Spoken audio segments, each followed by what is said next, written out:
Okay, greetings everyone. My name is Kali Akuno. I'm with the Institute for Social Ecology, and it's a pleasure to be bringing you part 2 of our series with Max Ajl. Max Ajl, you gotta excuse me, my mouth is a little bit swollen from surgery, everyone. Today we will be covering, looking at People's Green New Deal. We'll be covering chapters 3, 4, and 5 in the work today. And next week, we'll be covering the 3 remaining chapters, and that'll be our closeout for this particular session. Do want to encourage folks that in the future to get into this more in depth. There are a number of lectures and classes that Max is doing that we can plug in and make sure are included in the chat feature so everybody can access that. Strongly want to encourage everyone to dive into this work much more critically, particularly in light of this coming so-called climate change summit that the United Nations are doing, the COP26, which is going to be in Glasgow, which given the nature of some of the recent political debates about Biden's Build Back Better bill and its kind of shortcomings due to politics, I think will be keen for all of us here to pay some attention to. But just out of respect of folks' time, just want to jump straight on into the work. But let me explain to folks how we're going to do this, just so folks understand the format. I'm just going to ask a couple of just basic questions and really just open it up to you all. And we'll take questions either through folks using the hand feature or folks putting questions into the chat, which I will read. And we really want to encourage as many questions and dialogue from all of you as possible, based upon the reading and the work itself. And I will reiterate that, throughout the session as we go along. But to just get started, Max, I just want to jump in. We touched a little bit in the last session on degrowth, just in terms of like a concept. But in this one, you give a little section on it's kind of strategic deployment reference to the question of energy, right? And energy distribution, energy management. And I wanted to, if you can just give us a breakdown, I want to read actually one particular section, I think, to just get us going, because I think it kind of sets the tone for chapter 3. And if everybody can look, it's at the beginning of page, at the end of page 57, where you outline that there are 3 short-term ways of orienting progressive practice, each vying for dominance in the current moment. And this is relative to energy. 1, full renewable replacement of current energy use alongside increased southern energy use and ongoing capitalist property structures, the left liberal solution. 2, lower energy use through retrofitting core countries' infrastructures, substantial domestic redistribution to go back to 1950s era levels of inequality, stress to inequality, alongside full replacement of the energy infrastructure and an ambiguous call for grants to help Southern countries transition, the green social democratic and being nice to the South solution. And 3, a considerably lower energy use in the core alongside decommodified social infrastructure, guaranteed well-being, and massive technology grants to the third world, a form of degrowth, eco-communism. I wanted to just highlight this and to start this off, because you cite these as 3 options. In reality, we're really no close to either of these. Yeah, at the end of the day, it's a one moment show. Yeah. And Sorry about that. In terms of how this is rolling out, here in the United States, in Europe. So I want you to give us a breakdown within these three choices. Where do you see things in the concrete here and now?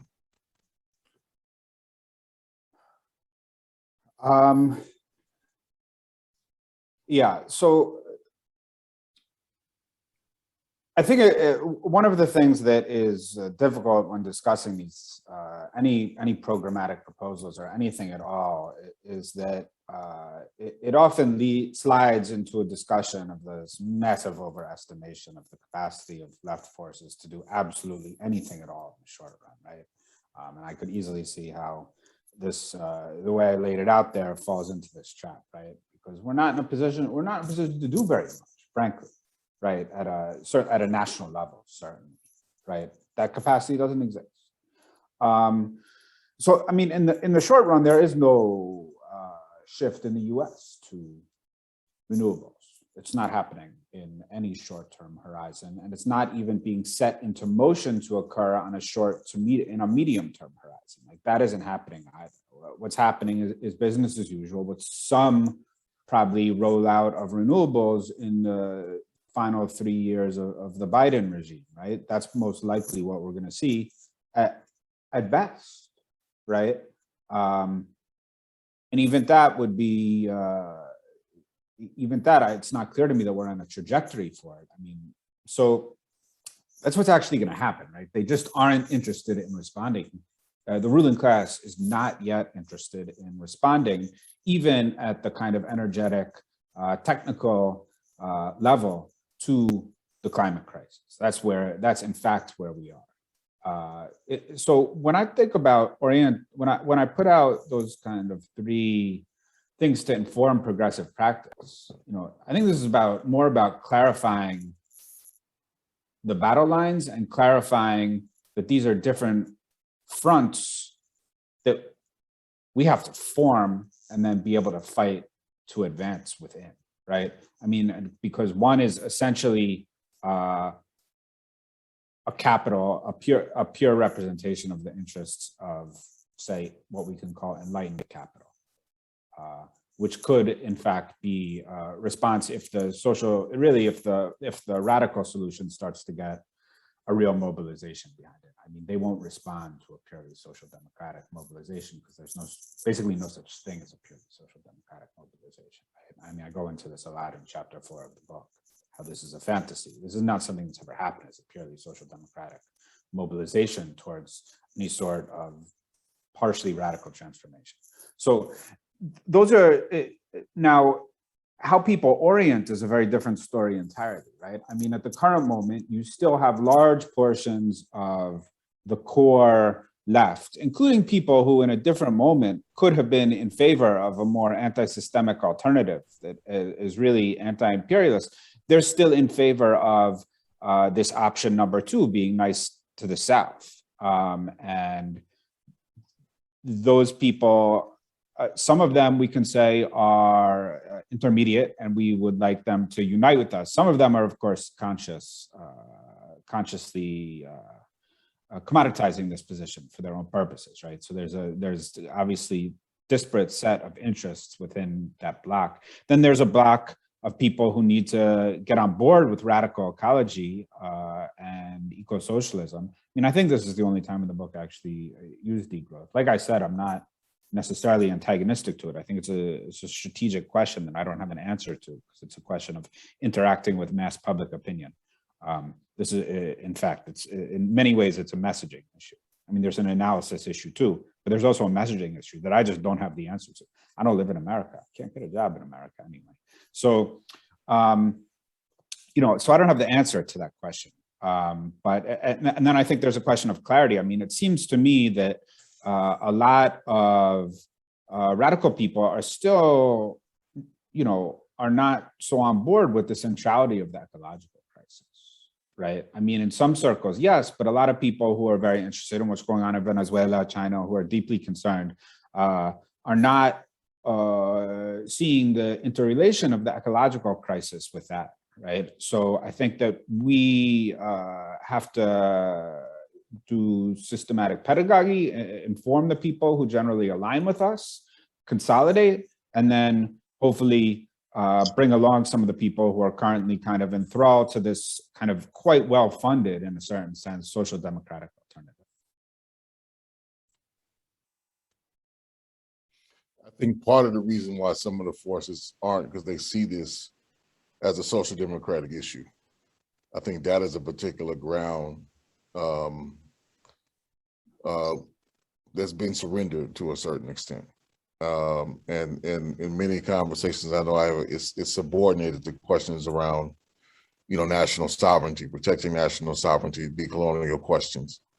And so the ecological kind of questions are way in the back burner of a lot of folks' minds, I think, as a result. I think it's wrong because I think so much of this is being driven, the accelerated pace of the transformation and the kind of neo-colonial penetration, particularly if you look at the contest now, the new great game over Africa, between all of the aligned forces around AFRICOM and the stated kind of contest over resources, with China, how that's playing out. Much of that is playing out over the direct, field of having access to arable land, having access to the aquifers, and recognizing the profound and quickening shift that's taking place on the ecological scale. I think that folks are missing badly.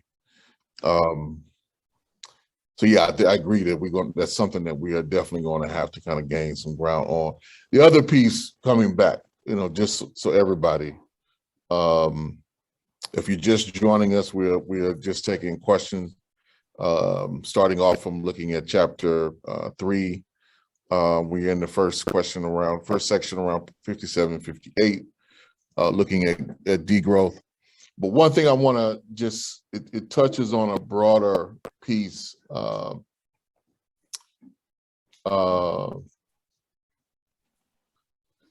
to figure out how to frame it, Max. It's the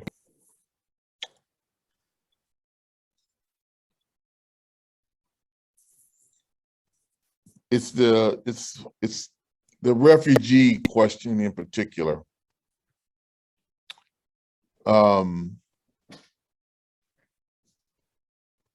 One of the things that we are witnessing, I think, most glaringly over in Europe is this massive kind of payoff system, which is developing to make sure, so like in the case of Afghanistan, paying Turkey and paying a number of different forces to basically just kind of hold these open air, and to deepen that. And we don't have a response. And what made me think of this is folks kind of distance from the overall ecological question, this look around national sovereignty. And what I want to really bring it back to is this section you have in about energy use and why we must downshift. Right, this is that particular section of chapter 3. I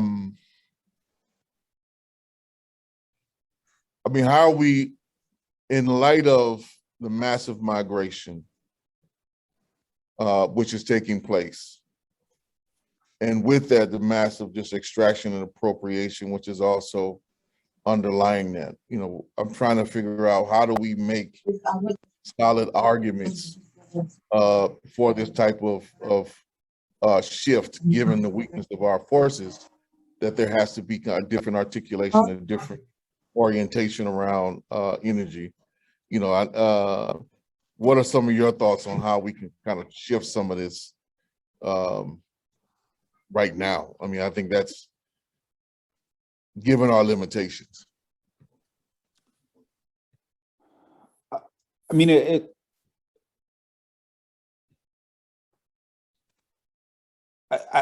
just seems to me that we need to do more. I mean, of course, we need to do more public education about it. I mean, in terms of, which is always the case, but I mean, in terms of the you know, the refugee issue, it seems to me that it's been a consistent mistake to, there's been a huge silencing mechanism to even discuss the source of the refugee crisis, right? That hasn't been very seriously broached, and it can't be broached in the US. I mean, you can discuss Afghanistan, right?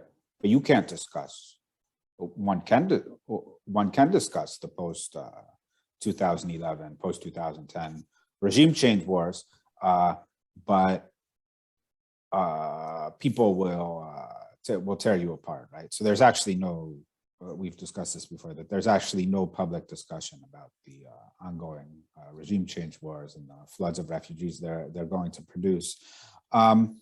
You know, in terms of, and this is a huge issue, right? So while there's a lot of mobilization, largely led by liberals, including led by organizations that actually support the regime change wars, and they also support the welcoming of the refugees or the victims of the regime change wars. I mean, it's a tragic mess, right? In terms of the energy use, I mean, it seems to me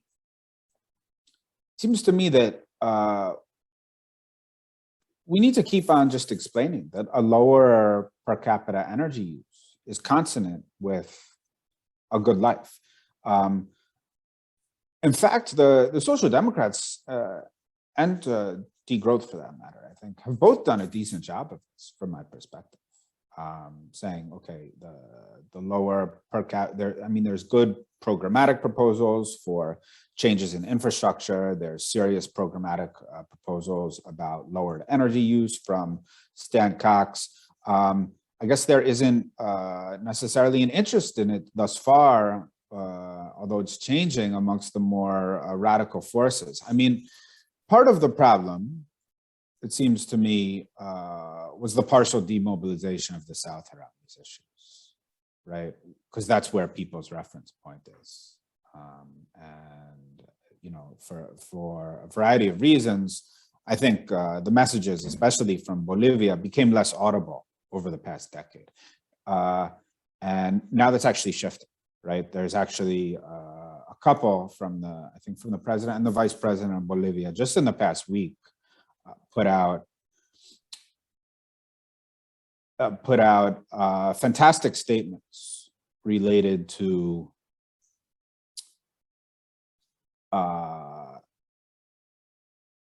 an anti-colonial ecological movement. So I think, you know, we actually have to lift up those statements, learn from those statements, use those statements, just like movements used to be able to use the Cochabamba People's Agreement as public pedagogy to get people more on board with energetic transition.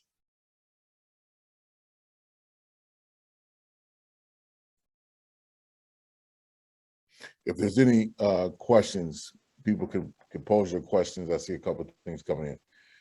Trying to monitor that. You can pose your questions either by raising your hand or asking questions directly in the chat. There's one question from HD. I'll take that separately as it's directed to me and not specifically towards the book. But if there are some specific questions, the floor is open for folks to raise them. Again, looking at chapter 3 in particular right now. I want you to speak a little bit about the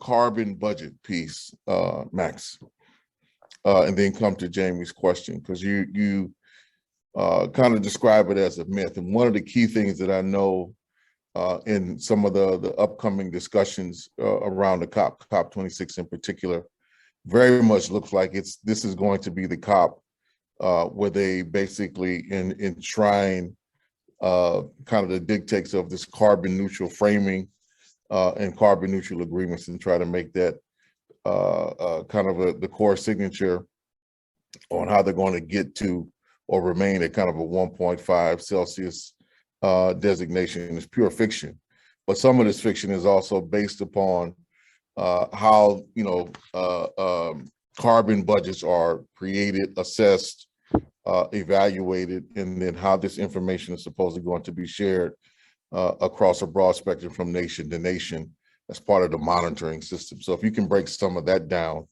I think that's a key point that at least in the near future, we need to be both aware of and figure out how to fight effectively, both on a narrative level, but also on a strategic level in our organizing work. Right. So, the carbon budget is, in theory, I mean, it's basically a guess based on fairly sophisticated modeling about how much carbon can continue to be emitted to have a certain chance of staying under a certain degree of atmospheric warming, right? So of course, the way I phrase it is also, first of all, how much chance do you accept, or how much, what are the chances you accept? Say you have 2/3 chance of staying under 1.5 with a certain carbon,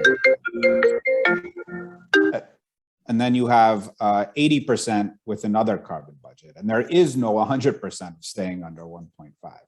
And then with 2 degrees, it's 66% under a certain carbon budget that there's like 7 years left. I don't have the numbers in my head immediately. It's something like this, right? And the carbon budget idea has always been highly conservative, right? On several fronts. I mean, it's conservative even from the perspective of the most privileged, wealthiest people in human civilization, because there's always a small chance of setting off runaway climate change that changes the entire biosphere, right? So it's a different kind of, the carbon budget basically serves effectively, at least, although, pro forma, it acknowledges such things. But in reality, the way it's presented both by the scientists and to the public is to hide the fact that there is a non-negligible chance at all of these given carbon budgets of what's called runaway warming. In other words, the planet not being habitable for humans within 50 or 100 years. And that's not ever a 0.1% chance. It's something like, say it's a 1% chance or a 4% chance. And this is not presented in a clear way to people anywhere in the world outside of people in, for example, island nations, for example, who understand it very well, because obviously they're severe risk of being inundated in the coming years. So there, it's a rather different story in terms of the perception of the risk. I think this is a huge failure because people should understand, not in a fatalistic way, but that there's already a risk that we're in a climate runaway, in a runaway warming situation, and that risk accelerates with every bit of coal or oil that's burnt. Then that risk worsens.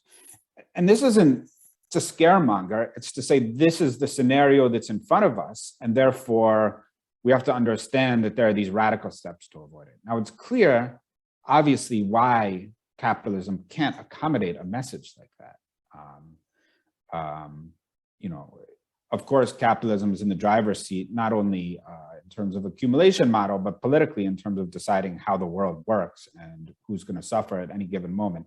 But even it is not interested in acknowledging the situation, which has a lot to do with, just capitalism cannot value time horizons at that point, and it would require too much restructuring and risk. And restructuring and risk is always a risky proposition, right? If you restructure too much, then a lot of the legitimacy that you've used to control the current system could be eroded and could be difficult to restore, right? So it's risky to carry out this kind of a huge surgical operation on the capitalist system. That's why they're not presenting the reality in a serious way. I mean, I think this has, in a sense, even more to do with it than the so-called, of course, the oil companies are a huge obstacle, but I think it has even more to do with systemic stability on a world scale and on a systemic level. But what the carbon budgets basically tell us is, that we need to stop burning coal immediately, which means that we need movements that can do that while respecting working class life and decommodifying access to social needs for humanity, right? I mean, so this is basically what that's what the carbon budget idea tells us in essence. I want to come to your question, Jamie. So the floor is open. Hi, this is Chuhyun. We're watching together. But I guess my question is about agriculture. So specifically looking at the imperialist food system, which relies on international supply chains in a situation where the US both exports a lot of cheap products to the detriment of global South farmers, and also where a lot of third world agriculture is oriented towards export of similar commodities to global North economies. I'm wondering what kinds of North-South transfers need to happen in order to basically amend this situation. Yeah, that's it. Right, it's a huge question. I think agriculture is a little different than industry in the sense that it is not a case where, I think at least, we need to see resource transfers. I think what we need to see is, in a sense, a form of delinking, right? And more autocentric development models in agriculture. I mean, of course, this, whether that is interlinked regionally, how that works is complicated because some countries just are very small with very high population density. It's very hard to feed them. They will have a lot of trouble feeding themselves. So they need to be involved in a trading system with a variety of other countries. But in the broadest sense, right, almost every country, and certainly more or less every region of the world is capable of feeding itself and feeding its people, right? The problem is the political and social organization of agriculture. So that is oriented, one, you have a problem of agrarian concentration locally, which is in turn linked to, which is linked to emphasis on agro-export in essence. Now, there is, of course, a real developmental issue where countries, as China had to do during its developmental period from 1949 to 1976, it had to secure an export from agriculture to import needed capital goods in order to carry out its endogenous industrialization. This is where capital grants and industrial grants could come into the equation.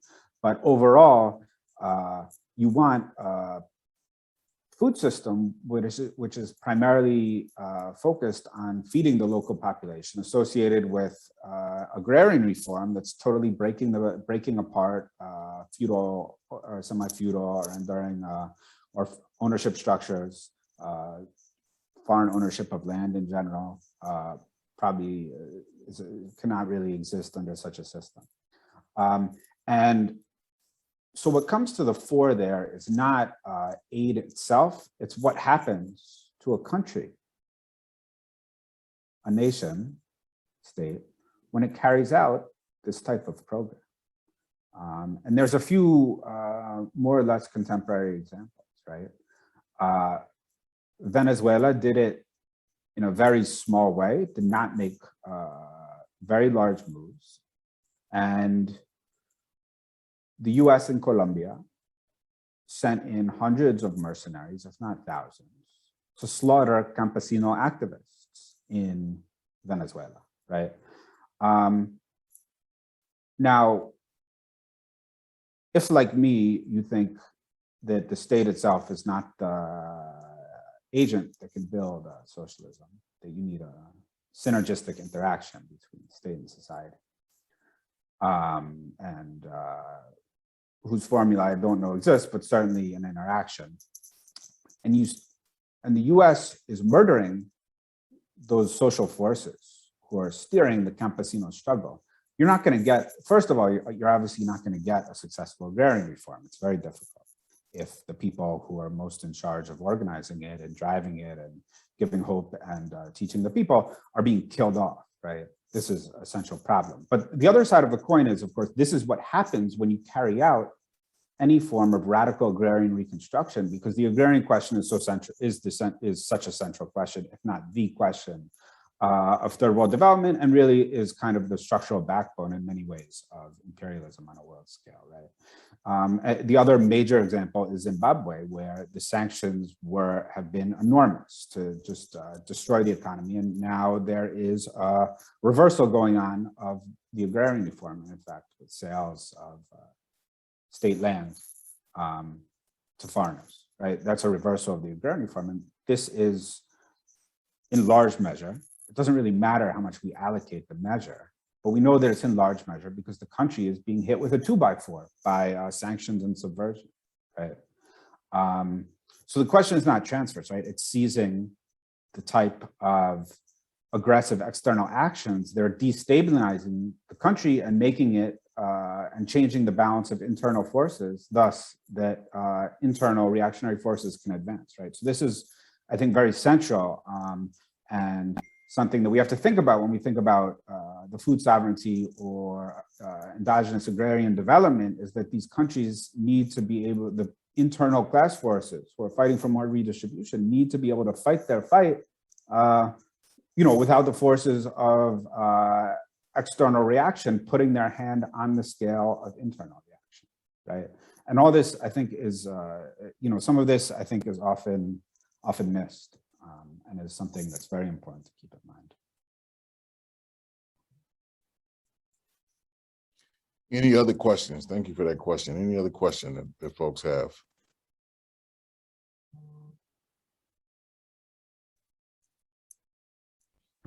All right, people can put questions either again in the chat or raise your hand, similar as we go in further. Building on going back on the carbon budget piece, you spoke a little bit about the precautionary principle. Could you say a little bit more about that, Max, just to break it down? I know a couple of folks around here were wondering kind of what that means in some of the conversation that we were having internally here at Cooperation Jackson. Right. I mean, the precautionary principle is that you need to, if you're carrying out a form of planning, if you're carrying out a form of testing, if you're carrying out some form of intervention, you really need to be paying a lot of attention to any and all possible consequences of that action. And you need to take remedial measures or prophylactic measures to avoid the potential worst consequences of that action, that if they have a reasonable chance of occurring, right? I mean, this is a precautionary principle, is more or less how trains are designed, for example, or airplanes, right? I mean, of course, things here, I'm not talking about the power sources, but they are more or less very well designed not to fail, right? They have a very, very, very, very, very tiny chance of failing. Okay, our way of producing energy has a very high chance of failing, comparatively speaking, right? Like, our way of producing energy is, say it has a 1% chance of crashing what passes for human civilization, right? That's the way it's designed. The way it's designed right now is that you have a 1 to 2% chance of just crashing the whole thing. And you have, say, a 15%, 10% chance of just wrecking a lot, wrecking large portions of equatorial Africa, equatorial Latin America, and the southern portions of South Asia, and making them uninhabitable, right? So you have a 10% chance of that. That's the nature of the vehicle of the economic, political, social vehicle that is currently in motion. Is it acceptable to design a vehicle that works that way? Okay, I would say no. That's what the precautionary principle says. It says, okay, that is way too high a risk, and it relates in a sense to the carbon budget, right? So it's saying there's this, you've designed this thing with way too high a risk. This is not an acceptable way of designing things for human beings. And so therefore we should apply, okay, if there's a 1% chance that we're gonna wreck everything, then it's clear that we should change it, right? From any perspective, right? Of course, it goes back to this other question about why that isn't happening. I mean, and this is because, you know, the cost of applying this precautionary principle and trying to implement it in any real way are both too risky for capitalism, and also because it, you know, not wanting to apply it rests on a devaluation of primarily Southern life, right? Including built into the models themselves, the risk models and the cost models and so forth. So I think this is what's important to keep in mind, is that, you know, it's about how you design the human interaction with the ecology.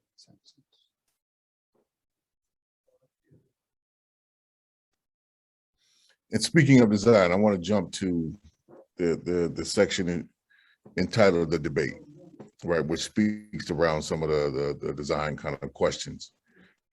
In particular, I like the way you treat this question of the bump, quote unquote, right? Like if we're going to do a massive type of energy transition, particularly, you know, the major calls out there now are, you know, we're going to do everything. We're going to go as much solar as we can, or much wind power as we can. And oftentimes this is kind of phrased in such a way as if it's neutral, right? It's extraction neutral, or it's energy neutral, when in fact it's not. So could you speak to this piece around, you know, the how do we get there, right, within the framework of these kind of current debates that would address this kind of bump question, and then where that might land in real terms, you know, on the peoples of the global South? Because we got to remember, most of where these raw materials are going to come from, you know, to build all these solar, you know, panels, etc. All those raw earth minerals are coming primarily from the global South. And there's embedded relationship within that we would need to be mindful of about advocating for a transition here in the United States or elsewhere. So I want you just to speak to that a little bit, Max. Yeah, I think there's two aspects of this question. One of them is that, and one of it relates to this question of modeling and carbon budgets. That what's not often discussed is that, you know, people kind of may have the sense you snap your fingers and these changes occur, but actually you have to use dirty energy to build clean energy. And because there isn't enough clean energy to build clean energy, speaking clean in the broadest sense, right? That doesn't, a renewable energy. That, first of all, that doesn't exist, right? So you are actually going to burn off a huge amount of fossil fuels, just a stunning amount of fossil fuels, to actually get wind, solar, run-of-the-river hydro on board, right? This is going to be tremendously energetically intensive and tremendously material intensive. So, I mean, this is this is another reason, and it also has a time horizon, right? It's going to take time to carry out that transition, right? Which is why, you know, I said, you know, for renewables by 2030, it's kind of a nice thing to keep in mind. Is it's okay? We're almost at we're 2 months from 2022 now. We're going to get it done in 8 years.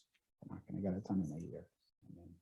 I mean, and you know, especially given you know, the current level of social mobilization, right? I mean, if we had a social mobilization of 1948 China, we'd be having a different story, but we don't, right? So that's one issue. I mean, the other question is that, you know, a lot of, especially, you know, you see this amongst the left the liberals, and to some extent the, you know, the social democrats, is this, it's suggested that renewable energy is clean, right? This is a huge problem. You know, there's now a little bit of discussion, probably because it's fashionable, to talk a little bit about lithium. But in fact, both the production and the siting of renewables is also a power struggle, right? I mean, first of all, there's a power struggle over who's paying the cost of extraction, right? When that extraction goes to the north, primarily. That's one huge issue. I mean, and a lot of that has unfortunately been subsumed under, I think, a miscast discussion of extractivism, which doesn't clarify the issue at all, which I can get into later if people want. But so you have this fundamental issue where people are not think that this energy is clean when in fact it's less dirty, right? And the other issue is that people aren't paying attention to the fact that where you cite the renewable energy is potentially catastrophic for people. So actually there is pretty good work by a guy, Alexander Dunlap, who's done work on southern Mexico, which I recommend people check out. I'm sure the PDFs are available online. If someone wants to plug it into the chat too and Google it, or I'll do it when Kelly is talking or something. Alexander Dunlap and Mexico and wind, if you plug that in. Jaime Francisco, who's I think geographer or something at University of Buffalo, has done similar work on wind energy in Spain, and who's the other dude? Some dude in California, New Mexico. Anyway, the point is there's work on it. There needs to be more work on it. There's also work about land grabs for solar parks in India. The point is that we know, these are power struggles as well, right? And these are also power struggles. These particular power struggles and struggles over the social costs of extraction are also, this is what's called the environmentalism of the poor. In fact, that these are social and environmental struggles simultaneously. This is why, for example, El Salvador totally banned gold mining, right? Although other mining still goes on there. And so these are, one, these are important issues to keep in mind. Two, these are global justice issues in the sense that this idea that we can have full renewables replacement at current energy uses means, okay, you're going to withdraw more materials primarily from the South in order to do that. There's not another way to do it. It's not like people, it's not like given the choice, the US population, the way people currently think about things for a variety of reasons, but people do generally are willing to export the cost to the South, right? That's just how things are right now, especially if not another alternative is presented to people about how to think about things. And that will entail just a massive amount of far further ramped up extraction than is currently the case, because you need, when you stop using burning fossil fuels, right, to combust and more or less turn mostly directly into energy, you actually end up using a physical material that's somehow gathering directly or indirectly photosynthetic energy, either solar or wind, and that is somehow channeling that through the material itself into energy, right? So you can't evade the material impact, you can just displace it, and the displacement is coming with costs. This is why it's a global justice issue also to say, okay, what are ways of lowering the material impact of northern civilizations, right, of the northern core consumption. I mean, it's a global justice issue. And again, I think this is the case to be made. Okay, how can it be reconstructed in a way that doesn't have these burdensome impacts, right? And this is what I really just touched on in my book. I'm far from the expert on sustainable design principles, right? I mean, I know that Cooperation Jackson actually had a very interesting plan that I don't know if it got implemented at all about the housing, right? But it's a super interesting, do you know what I'm talking about? I know what you're talking about. It's a current political struggle that we're waging and trying to get a certain level of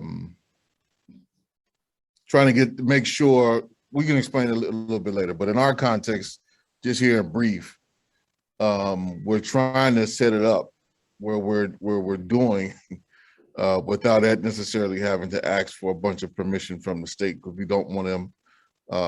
In the case of the kind of Republican Tea Party dominated supermajority we now have, they're into the practice of making preventative law. And it's been very much focused at us in our just conversations around a just transition, that they're saying that anything that speaks to kind of carbon emissions or anything that they said that we might advocate or anybody in the state might advocate that is in any way aligned with kind of UN recommendations would be prohibited by state law.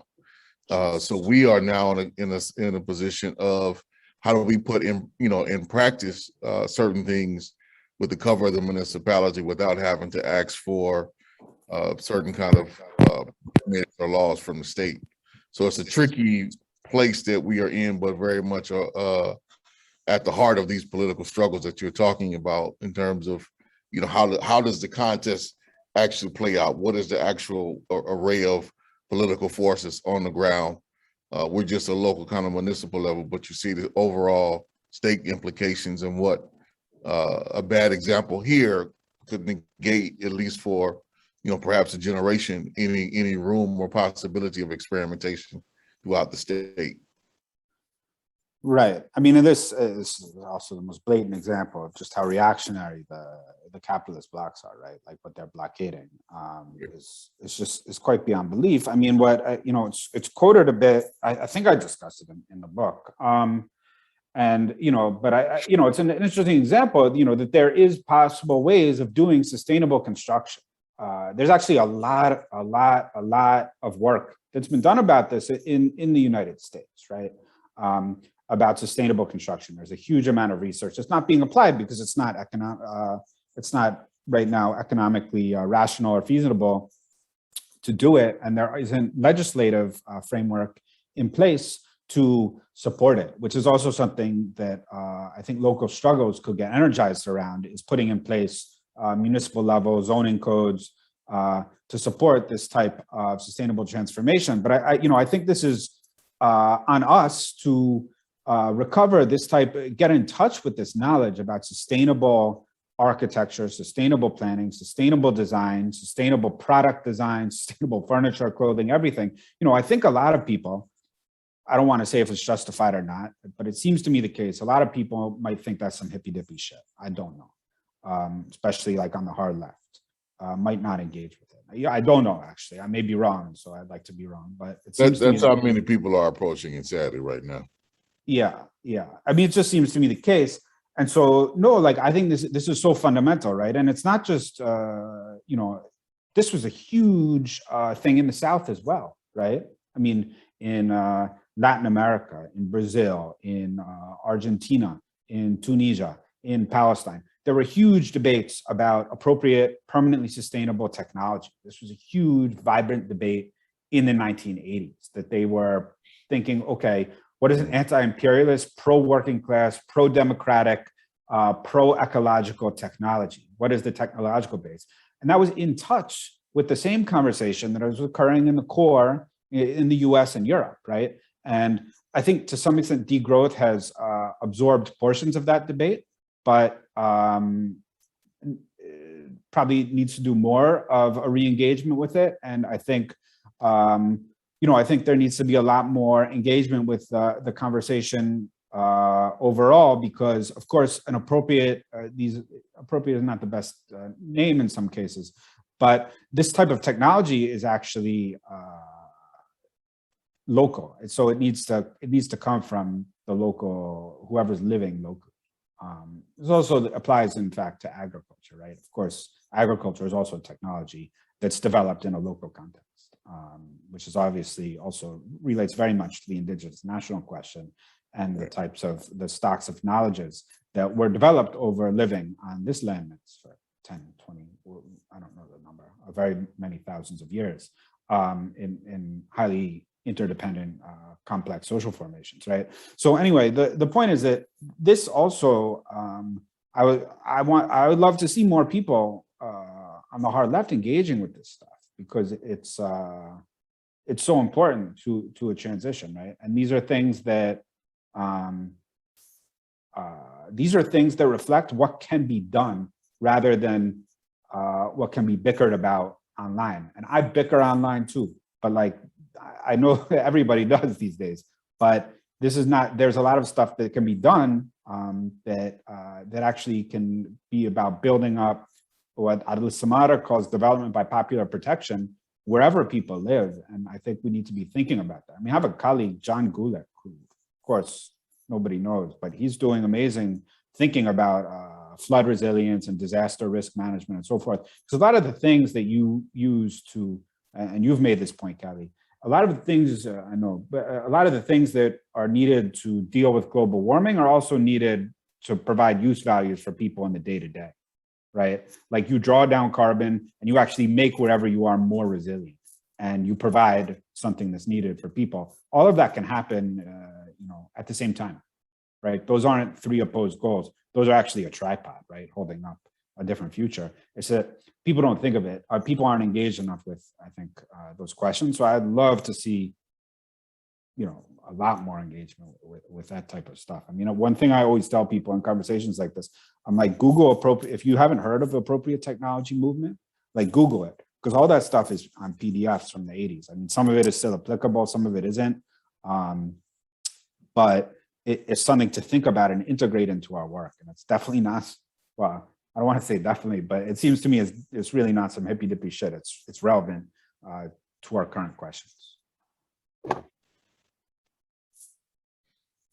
I want to open it up to if there's any direct question. I know, Brian, you have one that you put in the text. I want to ask you to read it because there's some aspects of I'm not clear on. So if you could pose that directly. Okay, my typing was pretty bad.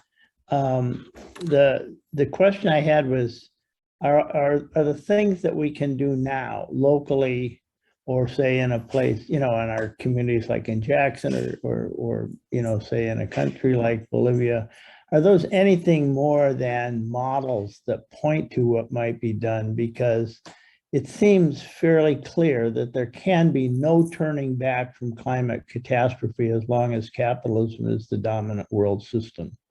Would you agree with that or not?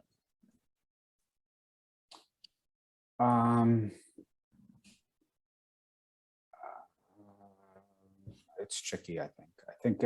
I think it's tricky. I mean, in the short run, yeah, I mean, and to really have a human-centered response, of course, and to begin to shift it in the short run towards the ending fossil fuels and human-centered social development, of course, you need anti-capitalist movements because capital is not taking, and capital, by capital, of course, we know what capital is, but capital is not taking the necessary steps for a variety of reasons that I went into, right? But where I disagree a little bit with this proposition, I agree we need to have of course we need to have anti-capitalist struggle, but sooner or later, and it's already being aggressively planned for, capital is planning on fully dealing with the climate crisis, right? It's true that some of the solutions are completely insane, right? And of course, some of the ruling class is aware of that, right? Like things like solar geoengineering and so forth. There's a debate about those things because those too are so risky that people are aware that this has risks that they may not want to run a risk of incurring, right? But capital, and this is where I've always had my small distance from degrowth. I mean, and this isn't meant as a misrepresentation of degrowth, but capital is willing to degrow on its own terms, right? This is, I think, not yet, and it won't be capital anymore. It'll be something else. It'll be something like an industrial feudalism, right? But from my perspective, and people may disagree, I do think we see some traces of it already in motion, right? Consider, for example, place like Gaza. Consider a place like Yemen, right? Consider what happened to Iraq from 1980 or 1988, let us say, to now, right? These countries have been degrown, right? They've been leveled because capital is not interested in pure accumulation of use value or even exchange value. It needs that under its control and centralization, right? And so it doesn't want this kind of, people, and I think this has been very confused by people like David Harvey talking about the golden age of capitalism, right? I think this was has always been miscast to make Keynesianism, Fordism, normative somehow for capitalism. I mean, capitalism had that imposed upon it externally, right? That was not an internal choice. That was a prophylactic against a revolution, right? You had communist partisans all over Europe who had very different ideas for how to run society. Now, so, you see these things where capital is willing to level entirely social formations and their access to world use values, right? It's willing to completely wipe them out, right? It's also happened under colonialism, right? Without the ecological constraints informing, in any sense, capitalism, right? Colonialism just eliminated things so that other people would have access to them, right? This is what it did in India, what it did in what became the United States. This is part of it. The other part of it is what it's willing to do to the core working and middle classes itself, right? And this, probably, I bet someone on this call has read this literature much more thoroughly than I have. But if you look at things, I've seen ads in the foreign policy, for example, or articles, not ads, although there's no substantive difference in this case, for things like, oh, the new rental economy. And so if you want a bike, you would just rent it. And they say, oh, this can apply to a great variety of things, the circular economy. This talk about a circular economy is in fact a rental economy where the means of consumption, commodity goods themselves are substantially owned by someone, and then they're rented out for very temporary use to lower classes and middle classes, right? And I did a rough calculation on the profit margins, for example, on these rental bikes that are popping up all over. It's crazy, right? Compared to what a bike costs versus the return on capital they must be getting from this investment is incredible, right? And I think this is a possibility too. You degrow by limiting core lower and middle class access to a lot of commodities, other than some basic things like food maybe. And then this is also in turn used as an accumulation, as a strategy towards kind of a steady state kind of techno-industrial feudalism. This is a bit long-winded, but we're talking about the future and what could happen. And I think this is one thing that could happen.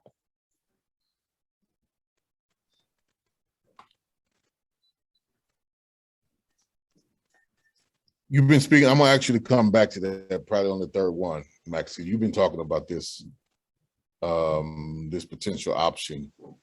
And I wanna get your take.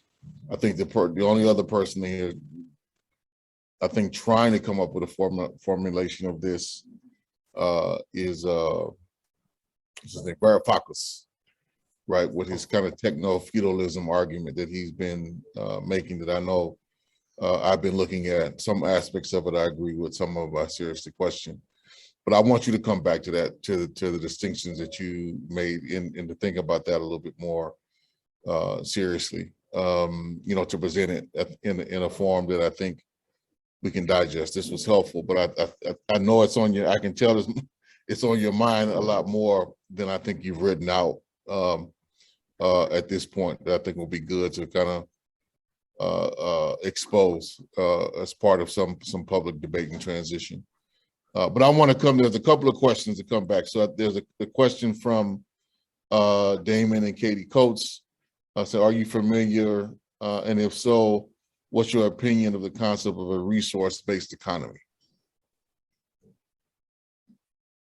I mean, the way I'm familiar with the term is when it's used for as a name for, say, an oil-dependent state or something like that. And so I'm not sure if you're talking.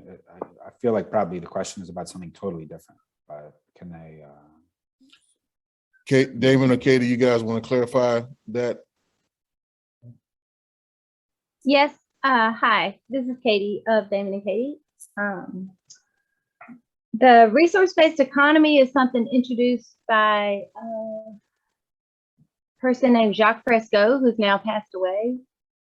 Some people have moved it on, and sometimes it's called the Venus Project. Sometimes it goes under the name of the Zeitgeist Movement.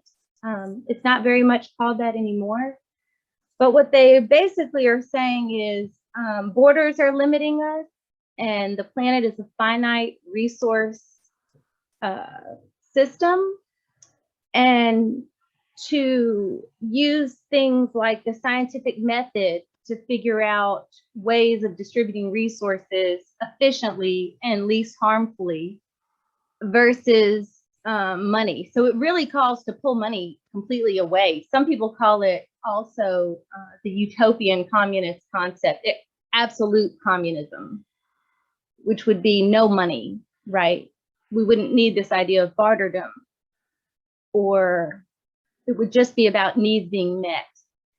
It's definitely a utopian concept, and but when we hear people talking about a great transition, a lot of the limitations are money and capital, which is really just a concept that these people who promote a resource-based economy might say that concept's holding us back. The concept of money. Okay, I get what you said. You want to touch on that, Max? You got a ground in it? To some extent. I mean, this is not something I am capable of talking that intelligently or intelligibly about. So I'll just say a few words. You know, I mean, I think there's a super important discussion about the role of planning. And this is, I know Callie knows a lot more about this than I have in terms of, than I do in terms of cyberscience and the artificial intelligence work that came out of Chile, but also has been updated by Paul Cockshott, for example. And what is the unit of account you use? And is that essentially money? I mean, because money has a lot of functions, right? I mean, money is a store of wealth, money is a unit of account. And so some of these, you know, money purely as a unit of account is, one of its problems is when it allows for the fungibility of use value. So for example, which is part of why we get such massive ecological damage, that we assume all of our use values are fungible when, for example, you know, the planet is producing nature that's not fungible with a factory in a certain sense, right? Or it shouldn't be, but it is by money. So, you know, I think this specific aspect of money is extremely dangerous, but I also think that this is also more deeply related to the private ownership of the means of production, which is what we need to focus on, because you do need a system. You do need a system of exchange, it seems to me, for complicated social planning. Which, you know, of course, you want those plans to be fully democratic and decentralized. But yeah, I do think you need a unit of account. But I'm gonna hand it over to Kelly, because that's about all I have that's meaningful to say on this topic. The only thing I would add just right now, and we can talk about this a little bit more, Katie, I think, as you were talking, I'm familiar with some of that stuff from the 80s and the 90s, some of those debates, and they definitely do have a kind of current iteration, and even this some aspects of MMT have picked up, you know, from this debate. For folks who don't know what MMT is, was a modern monetary theory, which is this notion that the United States, at the very least, can just kind of print as much money as it wants, you know, kind of without end, because it's actually just creating the value as embedded in kind of the existing power relations. And what MMT is glaringly, you know, blind to is imperialism, just to put it shortly and bluntly. But I think the deeper piece that I would touch on is this confusion that happens a lot of time around removing money from the embedded actual social relationships structured around the private ownership of the means of production, right? So it's like money is a separate thing from the actual, you know, not just unit of account, but registers and processes and relationships. And so it's the relationships that have to change, right? Because you can change that register to a number of other things. It could be cowrie shells, it could be whatever, but it's the embedded relationships that structure, you know, how we relate to each other, how we produce, on whose terms, in whose interest, you know, to what benefit. Those are the things that fundamentally have to change. And I think that theory has kind of misplaced the onus of what needs to change. And just saying, if we eliminate money, and just do direct mediated exchange, then things automatically, get better. And what nobody's necessarily figured out is how do you do that across great time and distance? How do you do that? Recognizing that what I value may be different than what you value, right? And how do we mediate that? So there's a lot of different things that go into that I think that kind of pointed at that theory at its best, I think was trying to get at least the versions of it I remember being most prominent, at least in Black kind of radical circles, was trying to get at the unequal exchange between balance of trade and currency valuations in the third world in the 70s and 80s. And they took a deviation of what was, folks have to help me out. There was a program that Cuba and a number of folks in the 1970s were really pushing in the world system, the new economic, NECO, I believe it was called. New International Economic Order. New International Economic Order.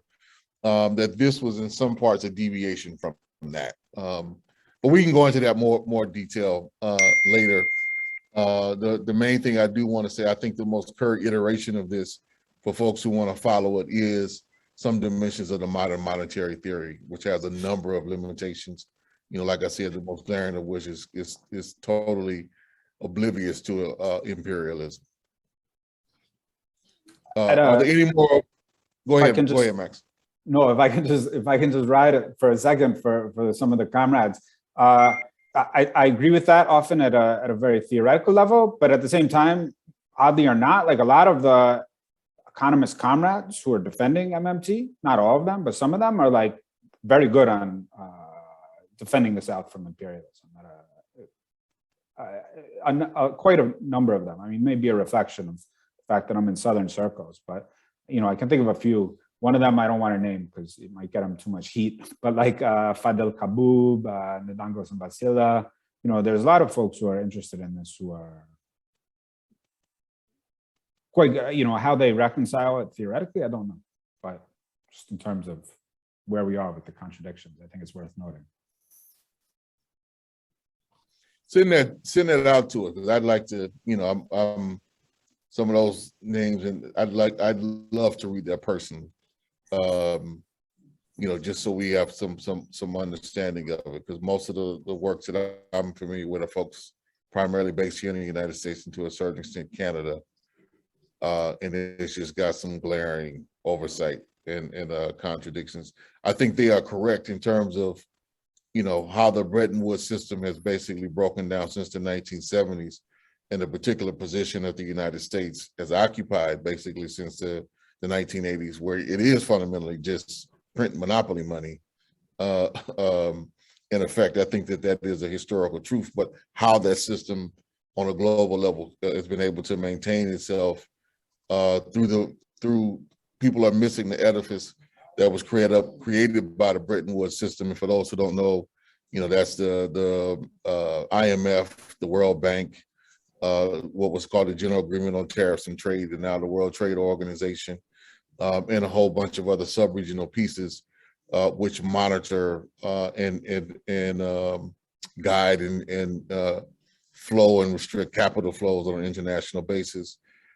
The United States definitely set that up and still has a firm grip on it, which is an enable part of their positioning. But you can't take the U.S. military out of that equation as the ultimate kind of backdrop to what gives that power and legitimacy.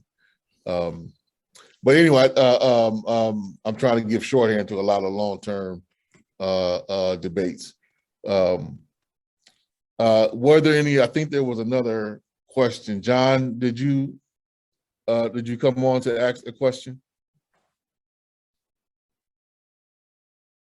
Unfortunately, I joined rather late. So if you're talking to me as John, I'm very, very disappointed about that, because I've really, really enjoyed these sessions. They've been excellent, excellent.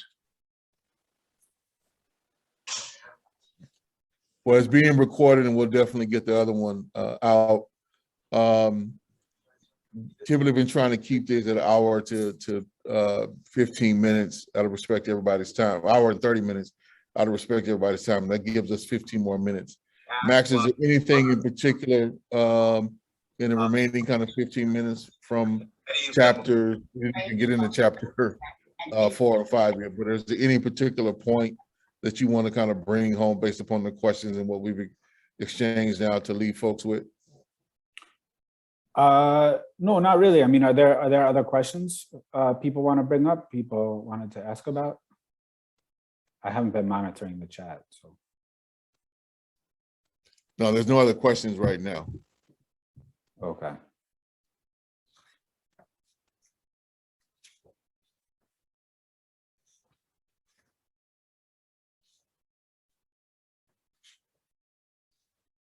So I want to jump, if we can, just in a few minutes that we can, for folks to go into chapter 4, Green Social Democracy or Eco-Socialism. The title alone was, when I first picked this up, was interesting. I think it got it to the heart of it, to me. I want you to give, if you can, just a summation, and then there's a question following that, a summation of the green social democracy kind of outlay that's really being put out there, so folks understanding, and particularly the nature of the historic compromise, which underscores, you know, what's called social democracy. Right. So what's being proposed by the US, European social democratic left is a large amount of domestic redistribution, an outright rejection of anti-capitalist struggle, or what comes to the same thing, I think, saying that we can have anti-capitalist struggle in 20 or 30 years. I don't know what it means, right? Yet a call for rather sharp confrontation, for example, or what seems like a rather sharp call for sharp confrontation with the oil companies, for example, the call for their expropriation and extirpation, a call for grants to the South or debt cancellations, large calls for huge state investments in renewable and other kinds of social infrastructure, libraries, parks, transport, national health care. Everything is being bundled under the Green New Deal, right? The Social Democratic Green New Deal. And what I think are very vague and opaque commitments to internationalism and supply chain justice, usually walking along, reflecting types of struggles, sectoral struggles within unions, and so forth. So this is programmatically, this is the social democratic struggle. Strategically, it's based on an inside-outside, right? It's based on an outside,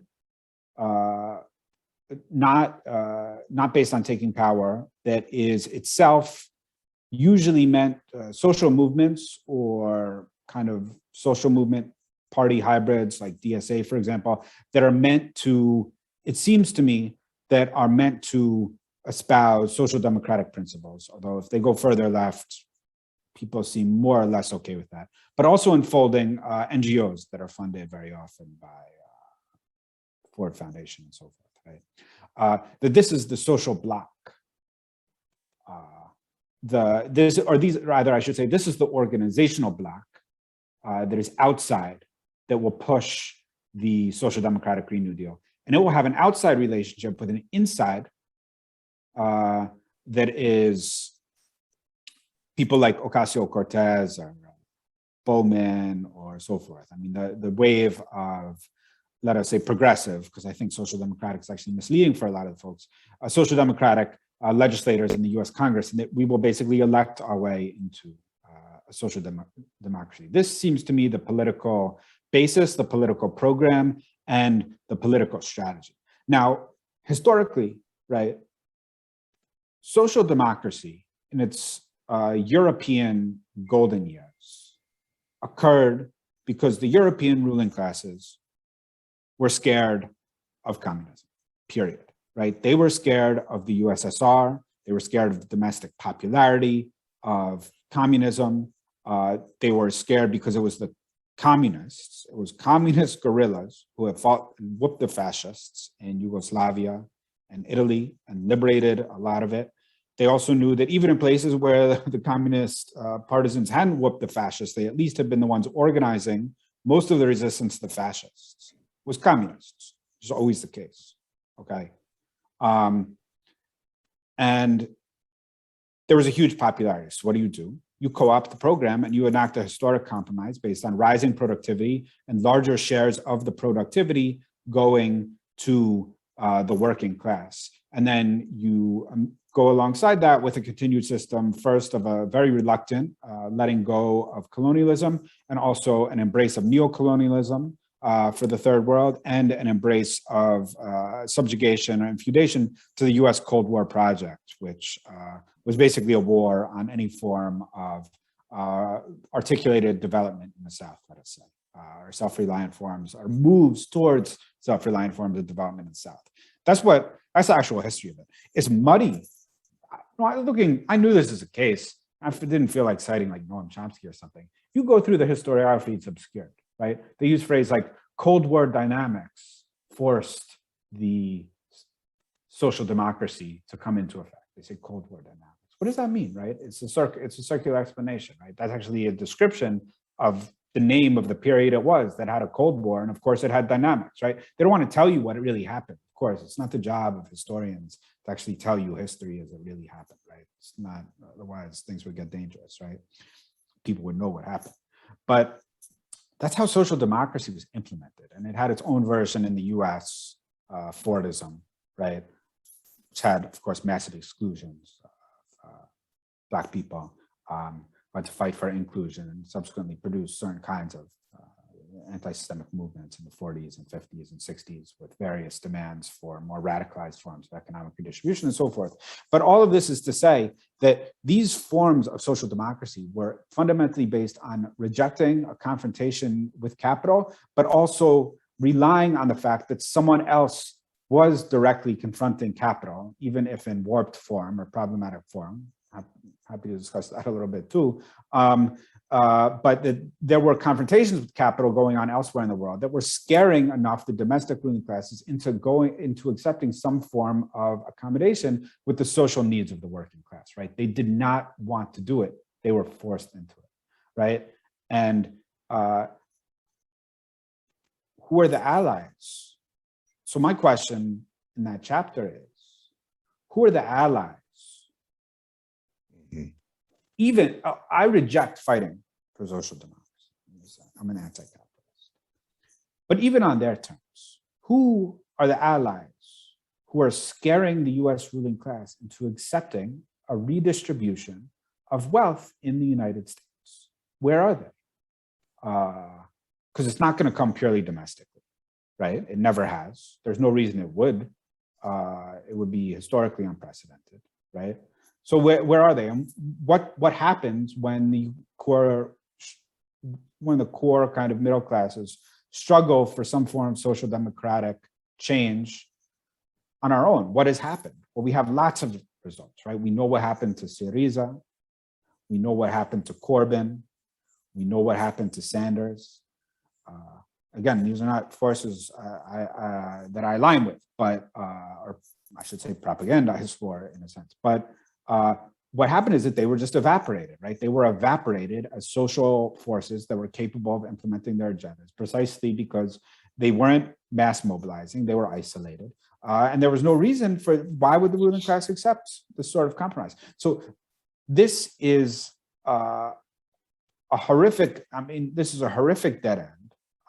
And, you know, and it's being stabilized by capital itself, right? So we very often can see huge applause whenever some social democratic ideologue is in the New Yorker or the New York Times. And there's a discussion about changing the discourse. Okay, well, I don't want to change the discourse. I want to change the world. And in fact, the world is getting worse every single day, right? In terms of wealth inequality and so forth, right? I don't want to, of course, the discourse has a relationship with that, but the ruling class is plenty willing to platform people to change the discourse, especially as long as they're the ones who only want to advocate very lightly changing the world, right? So this is the tableau of the green social democracy. I mean, I think that probably this alienated a lot of people from the ecological movement. In fact, like more radical people, they were like, well, this is a bunch of crap. I even had people tell me, they were like, what is this crap you wrote? And I said, well, did you read it? They said, it's called A People's Green New Deal. I didn't need to read it. I'm like, you know, sometimes I'm combative, but with someone like that, I'm just kind of like, I think like, maybe check it out. Like, or like, I don't know, like, that's not like, I mean, I may be full of crap, but not for that reason, you know? So I'm like, okay. And then they'll be like, oh, well, you shouldn't have given it such a stupid name. I'm like, well, you know, I didn't even choose the damn title of the book. I mean, I take responsibility for it, but I accepted it, but I didn't even choose it. I'm horrible with titles. So yeah, I think, you know, but anyway, there's a roundabout way of saying, I think this supports what you were saying about the fact that this actually alienated a lot of radicals from the ecology movement, unfortunately. We got two questions that I want to get to. There's something to build on, but we'll build on that the next one, Max, around the social democratic question. But I do want to respect the questions that came in. We got one from Ann O'Sullivan. What arenas for public engagement and education do you envision besides forums such as this is one question.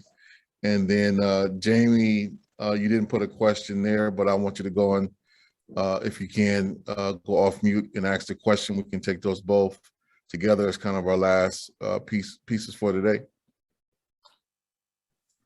Yeah, so just quickly,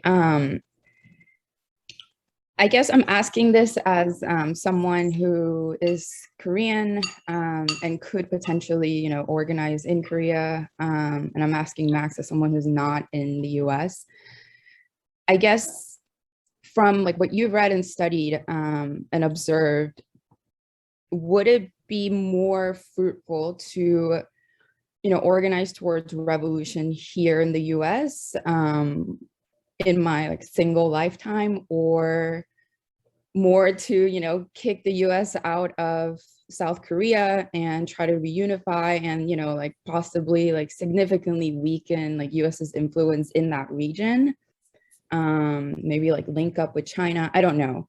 I guess I'm asking, like, I think there's differing opinions on how the US is brought down, whether from internally or with just the expansion of socialist projects outside of it. Obviously it needs to be both. But as someone who can really only choose one, what do you think? It's whatever you feel like doing. Honestly, that's really the case, right? Like, you know, contrary to like what a lot of people might like to say about me, you know, the internal and the external is always important and co-constitutive, right? This is actually some good Cabral and Maoism. It's also Hegel 101, right? You know, so wherever you struggle is an advance towards the same horizon, right? Like, God willing, we're all, maybe not all of us, but like, you know, I like to think as many of us as possible are walking the same way. And so it doesn't matter, you know, I think there's I think there's a structural question that maybe, you know, that is briefly important to clarify, which is that, like, you know, who has to lead and who has to follow, right? That's a slightly different question in the sense that if we don't have first world movements that are accountable to, responsive with, and taking as their cues the demands from the periphery, and this has really come up, I think, in this wild discussion about compulsory veganism, right, that I've been engaged in, then we're going to have a very racist and chauvinist first world movement, right?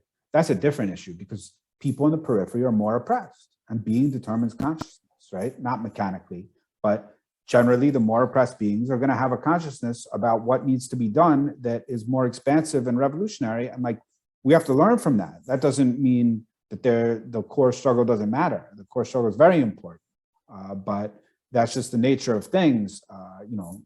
The transmission line was from, was from Maoism, and also what happened in Tanzania with all of its problems and so forth, to the Panthers and the New Left, right? Not with all the problems there, right? Not the other way around, right? It doesn't mean the struggles of the New Left and the Panthers weren't incredibly important. Quite the contrary, right? They were fundamental, and that's why they were eradicated. But so where the kind of spur comes from is one thing, and then where we choose to get in the mix is a totally different question. And I think all answers are legitimate. I don't live in the U.S. in part because no one will hire me for an academic job. But it's now I'm a little used to it, so it's a little different story. But and it's related to what we're talking about, right? But I think you go wherever you want to get involved. It's great. One thing I will interject. We're not going to have a whole bunch of time, but it's part of the framing, Jamie, that I would push back on just a little bit. Because I think we need to make a distinction between imperialism and the hegemonic position of the United States within that system, right? It could lose that position, but the system still remain. And I think we need to be focusing in more on how do we get rid of the system, not just taking down the hegemon. I'm with my history, I'm all with that 100%, but and got a lot of beefs and historical scores to settle, no question. But I think part of this piece of looking at the overall system is a critical piece, because then that shapes some of the practice or like part of the question that you pose. So like if there was a reunification and there was kind of a different strategic pivot towards China, well, what type of China? And what about the internal revolutionary dynamic there to pivot it away from its kind of deepening alignment and kind of growing position of potentially being the new hegemon of the system. That's on option. It don't mean it's inevitable or anything. And there's definitely a ton of both ideological and political struggle that's happening inside every level of what's going on within China. But it's something that we need to be aware of, and I think ask ourselves that question when we're looking at broader kind of international alliances and dynamics, like who are we, going back to what Max said, who are we aligning with and why? I think is a fundamental question that we need to ask across the board in this day and age. And then just the last piece, did you want to touch on like venues piece, or Max, I'll give you one round at that, and then I'll just open it up and then close us off for the day. Yeah. I mean, I don't know where you are in the sense that I don't know what the venues are where you are locally, right? So what are the local venues? I mean, what are what places are offering popular education? Is there a workers center? I mean, that type of question is so local that I don't think I can even I can't answer it in a helpful way, because I think you would know better than me, really, much better than me. Like, what are the venues for local education? Because we do need to be moving people where we are, right? Not just the people we can connect to over Zoom.